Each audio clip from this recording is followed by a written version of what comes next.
Welcome back. Today we're diving into Daggerheart, a new tabletop role-playing game by Daring to Press. Daggerheart offers a fresh take on the classic tabletop experience by giving it a more narrative-first focus. So let's explore what makes Daggerheart stand out, its similarities with other tabletop RPGs like Dungeons & Dragons, who it was designed for, what I loved about it personally, and what improvements I think the system needs. Short hit me, ricekombo.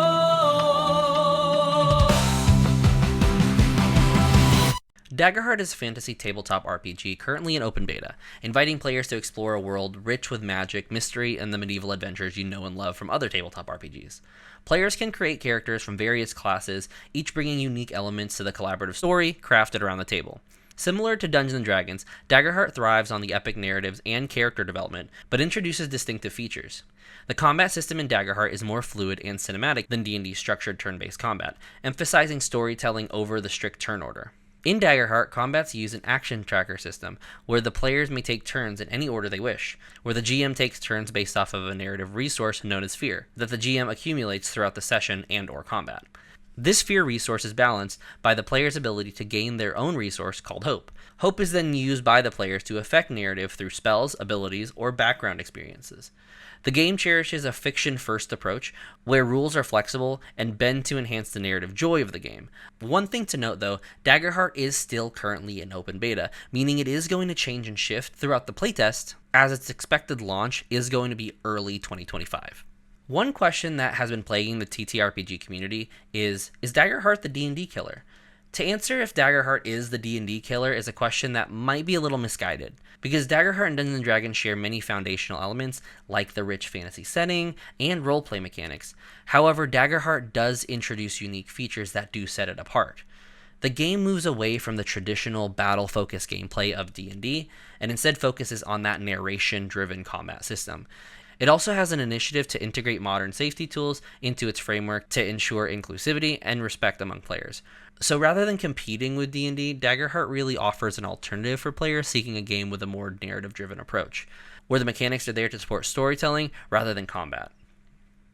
So to answer the question of if it kills D&D, Daggerheart is really more of a lateral movement for playgroups that desire a system that supports a collaborative and somewhat more improvisational approach to play. For those groups, Daggerheart may be a quote-unquote upgrade for them, but I wouldn't say that Daggerheart is going to kill D&D outright, as there are still going to be many groups who are going to be playing D&D from now and through the ages. So we've been answering the question about what Daggerheart is and kind of who it's for, but I do want to address something about who Daggerheart isn't for. It might not appeal to players in 3 specific groups. So the first group is going to be power gamers, individuals who enjoy optimizing every aspect of their character's abilities, stats, to dominate gameplay and specifically combat, might find Daggerheart a little less satisfying, as the game's mechanics don't prioritize the sheer combat effectiveness or optimization that other systems might. I would probably suggest either sticking with D&D, switching to Pathfinder 2nd Edition, or switching to a completely different indie game like Fabula Ultima, whose character customization akins closer to a JRPG.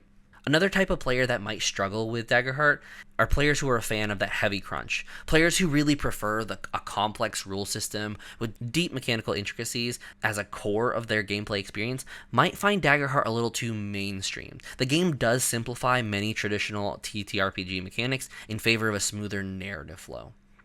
And then lastly, another type of player that might have difficulty are GMs who struggle with improv. Daggerheart definitely leans into the style of give and take more from the players, where you are often asking players what they see, what their experience, what they smell, rather than letting the GM narrate what the players see.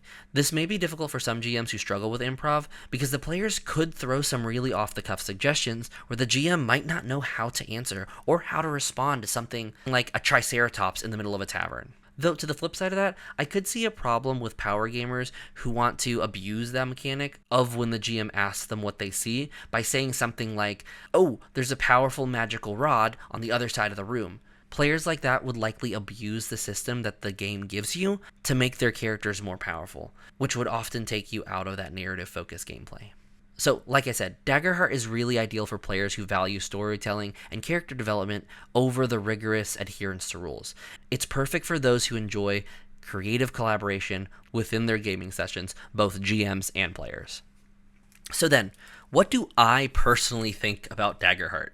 My experience with Daggerheart has been profoundly positive, particularly due to its focus on that collaboration and narrative flexibility that I've been talking about. And I'm going to go a little bit more off the cuff in this section to really explain what I loved about Daggerheart, because to me, I really love the ability to improv with my players. In one of the playtests, I'm playing with the group that I've been playing with for years. We're good friends in real life, and we've been playing campaigns of D&D for years. And I've always found that they love creating characters, specifically the backstories, and they love working with me to put those backstories into the narrative of whatever campaign we're in. What I found really cool was something that I really never did often in my D&D games was giving the players a little bit more agency. When they walk into a tavern, I kind of just go ahead and start describing what I came up with, what I created in that tavern. But in the playtest, there was a section where when you get into the tavern, you go into the second floor, and then you ask your players, what do you see? Immediately, one of my players, who is the clank bard of the group, said that across the room there were 2 doors. I didn't know there were 2 doors, but when it came time to it, I was able to use the 2 doors in ways that I would have never thought of. The first door was a janitorial closet. Kind of couldn't think of anything for that, but it makes sense for the room.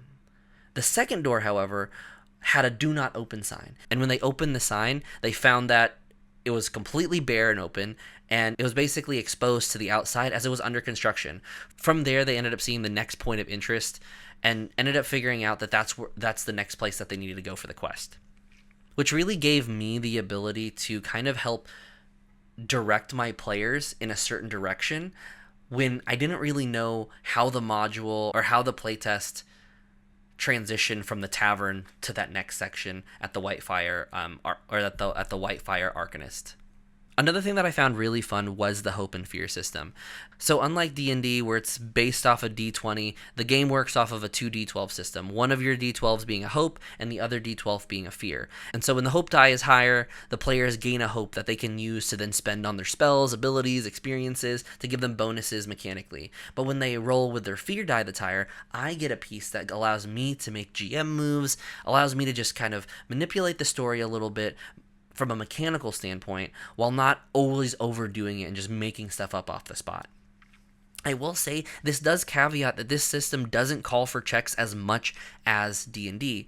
While in D&D I would make players roll insight checks and investigation checks kind of willy-nilly, the system assumes that the characters your players are playing are experts in their crafts. So if they ask to just simply investigate a wagon, they should be able to look through a wagon and find what's in there. Because the reason for this is you don't want to call for checks as often as to not create a resource bloat where your players are overstacked on hope because they're constantly rolling hope and fear, or you as the DM are constantly maxed with fear because your players are rolling with fear. When you call for checks in this system, it's very much because there might be opposition or difficulty with what your players are asking. But if it's something simple like what do they see, as a GM in the system, you kind of assume that they are more than capable adventurers who are able to do pretty basic things. Which then leads to another part that I really liked. It was really fun seeing my characters jump into roleplay so quickly after making new characters. In the character creation, there's a system that allows you to build connections by asking silly questions like, why do you hold my hand at night? Or what is a secret that I told you? Or another question that a player might ask that I thought was really interesting was when the Dwarf Guardian asked the Daemon Wizard, what is one thing I 100% believe about you? And then seeing that roleplay in character creations, seeing the creative juices just flow, was really cool to experience as just an observer. Because once we got into the game, the players started roleplaying right away. Now, obviously in this specific story, this is with a group that I've been playing with for years, but being able to create those connections during character creation really made it so the group felt tight-knit. And then the last part I loved how combat works. One of the biggest complaints that I have in D&D is that combats take forever. Initiative feels like it breaks the narrative because when we roll for initiative, then somebody has to use the bathroom or grab a snack, which is sometimes a nice break before we get into something big. But in Daggerheart, what I found is when we went into initiative, there wasn't always a question of who should go first. Initiative happened because some of it became a catalyst for the players to react. And every one of the players essentially wanted to react first. And it was really a question of who should go first rather than who wants to go first. And in its flexibility, there was something that I saw my players do that they didn't do very often in D&D. they would look for a diplomatic approach. Because combat felt like they could stop in the middle of combat and have a conversation with who they were fighting, diplomacy was always on the table, even in the midst of bows and swords being drawn. And in one of the sessions I played, combat never ended in a defeat of an enemy. It ended because the players completed an objective or diplomatically talked an enemy down by saying, "You're free to leave." Or in one instance, with bandits attacked them in the middle of the night, there was a morale dip where the bandits started running away, and the players then scolded the bandit leader as he was the only one left. So for me, I really enjoyed that we could just go in and out of combat as we needed, and where the combat made more sense to the narrative. Obviously, for things like BBEGs or beasts, the combat will probably end after the creature or beast is defeated. But just having the option of diplomacy on the table was really great for my players to experience. So overall, how I would describe Daggerheart for me is it feels like the game was meant for me and my GM style. I'm not a big fan of the super crunchy games where we're spending more time calculating the damage than actually playing and running the story. I wasn't a fan of D&D's approach to its mechanics being more catered towards combat. But in Daggerheart, it felt like the game was really allowing me to flex my DM muscles in ways that I haven't done before, but very much felt good after every play session I've had. So for me, Daggerheart is starting to edge out in terms of my favorite tabletop RPG right now. But that doesn't mean Daggerheart is perfect. While Daggerheart brings a fresh perspective to tabletop RPGs, there are areas for improvement. The movement mechanics could be more clearer and more structured, perhaps even adding the zone-based system that another tabletop RPG called Fate uses, where distance is based off of locations known as zones that determine players' range or line of sight. What I found was we were always wondering, do I have enough movement to get here? Do I not have enough movement?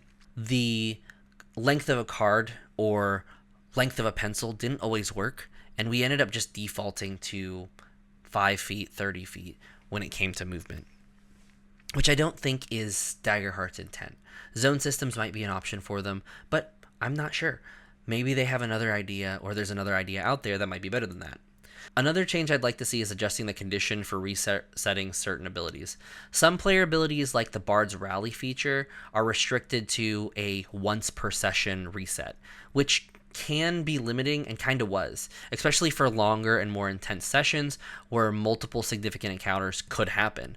Modifying the cooldown to something like a reset on long rest or a reset at a narrative point that the GM could implement would allow it for players to more strategically use those key features.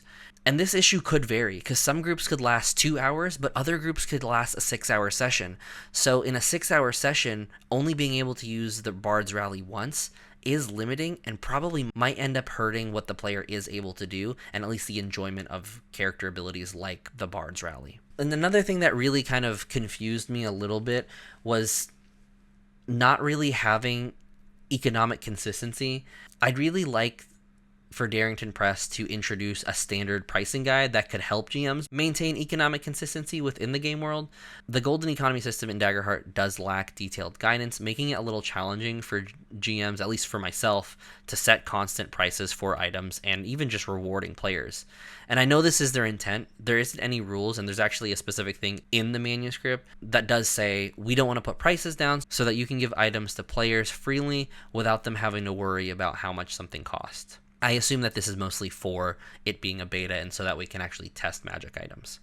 But even just introducing a basic pricing guide in the rulebook for things like common items, food, services, lodgings could be helpful, at least to give us a baseline, because one of the players wanted to buy muffins in a session from an NPC, and I wasn't really sure how much muffins would cost because I wasn't really sure how much armor would cost. It ended up being a GM ruling for me where I said it'll cost a handful of gold, where then some players were perfectly fine with it and other players were confused because it seemed like a handful of gold was a lot, especially coming from D&D where a handful of gold for muffins probably is a little bit more than you would expect. And with these suggested improvements, I really aim to refine Daggerheart's gameplay, making it a little bit more intuitive and satisfying, but also really preserving the unique narrative-driven charm that it has.